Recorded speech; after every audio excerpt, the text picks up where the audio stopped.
mais elle faisait pas man li ma koy déglu yëpp elle faisait pas de l'information.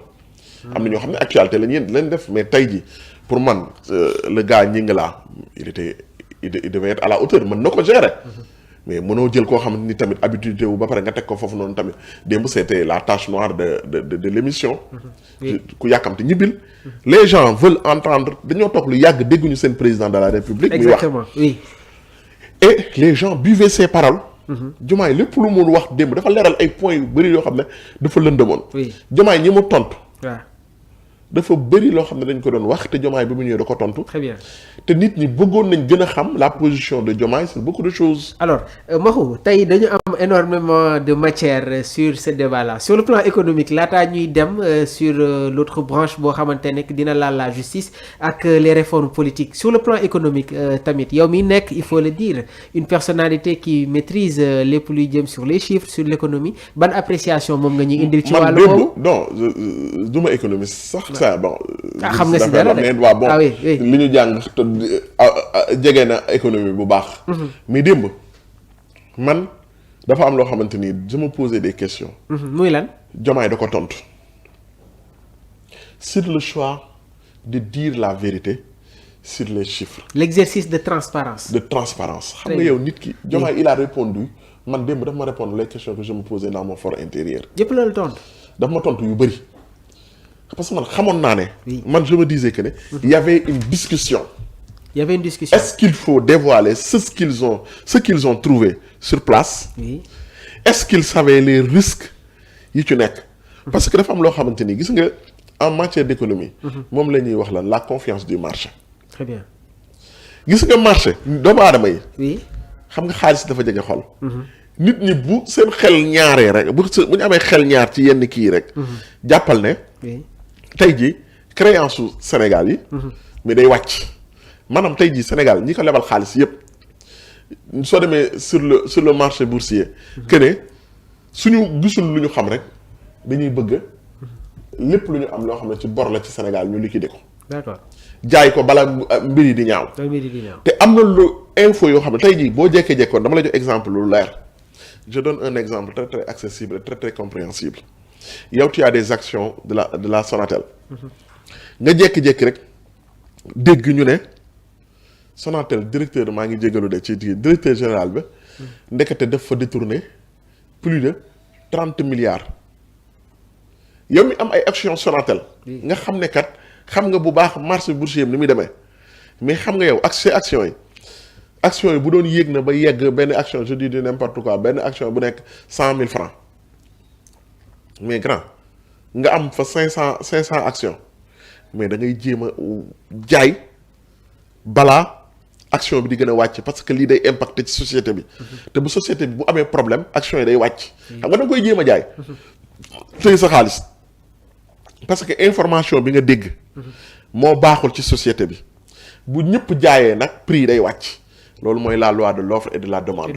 bu ñëpp ne dañuy jaay rek prix bi wàcc loolu laa lay wax ñoom ils l'ont compris Diomaye il a expliqué hier clairement que ne ñun kat. xamoon nañ ne information bi bu ñu ko waxee. oui.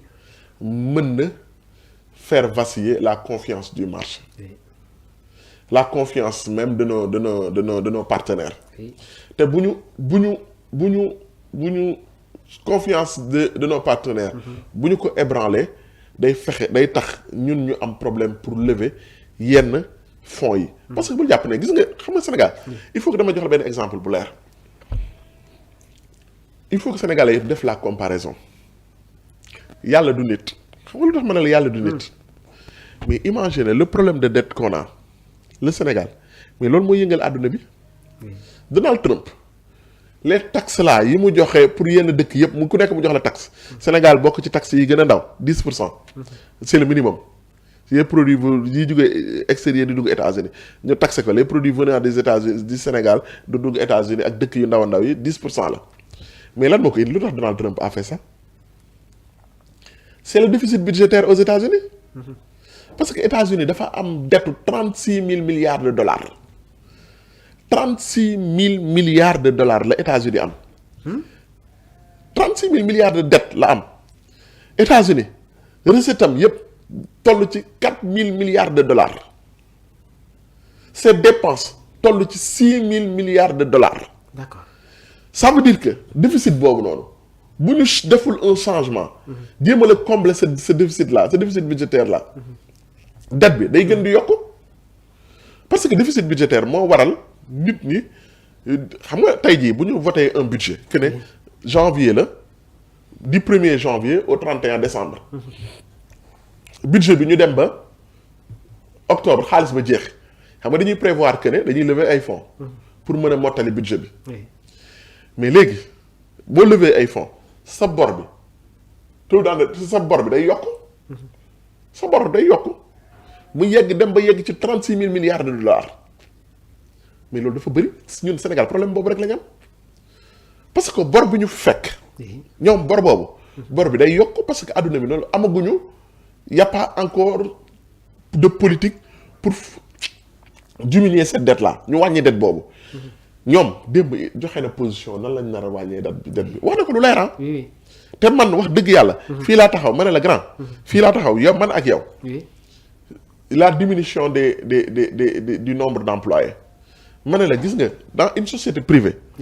il faut que ñu nangu ne les sociétés publiques là elles sont parfois en concurrence avec les sociétés privées. ou bien même en concurrence avec des sociétés publiques d'autres États. concurrence bu amee. tu es obligé de t'adapter boo adapté wul rek da ngay disparaître. parce que dama lay jox exemple lenn bi ñuy wax dàq nañ kii ci port. parce que ci foofu sax le président a affirmé waat na que ce sera une dure épreuve waaye tamit il était impératif pour ñu dem si domaine yooyu noonu. dama ne la. oui bu ñu ko deful te il faut que d'accord yow mi société privée nga yor. tey jii man dama yor société privée. bu tudd. nu mu tuddati Goyave ma am masse salariale boo xamante ni dafa yegg ci 5 millions. alors que revenu société bi moo ngi toll ci 4 millions su ma bëggee gagner mais damay wàññi masse salariale bi. ñi nga xamante ni yëpp mënuñu ñàkk. nga dindi ko. boo ko dindee ba pare ba société bi mën a commencer di def ay bénéfices bu dee dafa yokk. bu dee da ngay yokk nee naa la fii bu ñuy reprendre ñi nga xamante ni au moins jot nañ fa liggéey la ñuy reprendre ñooy priorité mais la société est obligée de s'adapter bu adapté wul day disparaître muy société publique muy société privée charge yi il faut que boîte bi antan ko état du continuer di def ay injection loo xamante ni du mission publique. bu doon tey ji mission publique la dama la jox exemple transport terre bi day perte. BRT day perte mais état da ciy injecté xaalis xam nga tax mu ciy injecté xaalis parce que mission publique la ñuy def mais léegi nag loo xamante ni c'est des sociétés privées yow wala société publique boo xamante ni tey jii port dafa nekk en concurrence suñu concurrent bi gën a rëy mooy ban port d'Abidjan. port d'Abidjan bu demee ba nga xamante ni moom li mu antan masse salariale bi mii ñun su masse salariale bi mënu ko nan nga mën a def. est-ce que da ngay bàyyi mu suux. non. wala da ngay wàññi masse salariale bi pour mën a dem. tu es obligé de faire des rectifications en diminuant. et le même problème moo posé wu. sur Air Sénégal démb jox na Air Sénégal. exemple Air Sénégal. Air Sénégal li mu ci wax. mais ñëpp xam nañ ne Air Sénégal y a un problème depuis longtemps. te lépp lu ci gën a bëri xam nga lan la. Diomaye démb ce qu'il a dit xam nga mooy lan. dinañ defaraat. te li ñuy defaraat lu bëri xam nga mooy lan. jubal nee na lu bëri. mooy la wax ma ne moo tax ma ne la sànq ma defal le parallélisme entre les États-Unis et le Sénégal. D'accord. Donald Trump il a dit que ne. xaalis bu bëri et yu bëri sa États-Unis l'État américain di ko joxe. xaalis boobu jëmul ci poos ñu ko soxla. ci ay triant ak ay sàcc lay dem. nee na am na ñoo xamante ni bañ deewee ak léegi mën nañ 150 ans ñu continuer di leen verser ci ay allocution. léegi loolu noonu ci boppam léegi noonu xaalis boobu mais day génn ci gafaga ak réew mi ba pare. du dem fa mu war a dem te bu ñu fekkee ñun lijjanti nañ ba nga xam ne xaalis bi demul fu mu war a dem xaalis boobu day reste ci gafaga réew mi mën a dem fenn foo xamante ni mooy ci éducation ci santé ci transport ci même recrutement. léegi nag loolu yaxanal xaalisu réew mi ak saytu xaalisu réew mi parce que lu ñu dal lépp ci problème xam nga lan moo ñu ko indi. xaalis bu ñàgg les fonds les waxoon naa la fi ma ne la dette cachée. oui. du xaalis bu ñu sàcc mais nekkul tamit xaalis bu ñu sàccul parce que dette cachée mooy lan. xaalis boo xam ne dañ ko leb jaarale ko ci beneen circuit nit ñi amuñu ci tey ji cour de ñi nga xamante ni kat ñoo war a saytu xaalisu réew fi muy jaar. muy doon assemblée nationale. wala cour des comptes wala IG. les organes de contrôle. organes de contrôle yooyu yëpp. amuñu ci bët ba mën ko gis ba mën a xam ne xaalis bi fi mu war a jaar ko léegi xaalis boobu dette boobu mën nañ koo sàcc comme mën nañ ko bañ a sàcc. donc il était impératif ñu dem sur un exercice de transparence. transparence budgétaire xam nga transparence budgétaire mooy lan. waaw xaalis bi ñu indi yëpp bi ñu leb ak bi ñu gañe. recette comme dépense. oui ñu xam lu nekk fa mu jógee ak fan la jëm. très bien fekk yegguñu foofu maanaam xaalis bi ñuy jël. oui lii lañ fi jël fii lañ ko dugal. te loolu xam nga lu tax mu am solo. bu duggul fa mu war a dugg rek day dugg ci poche yu warul dugg. d'accord.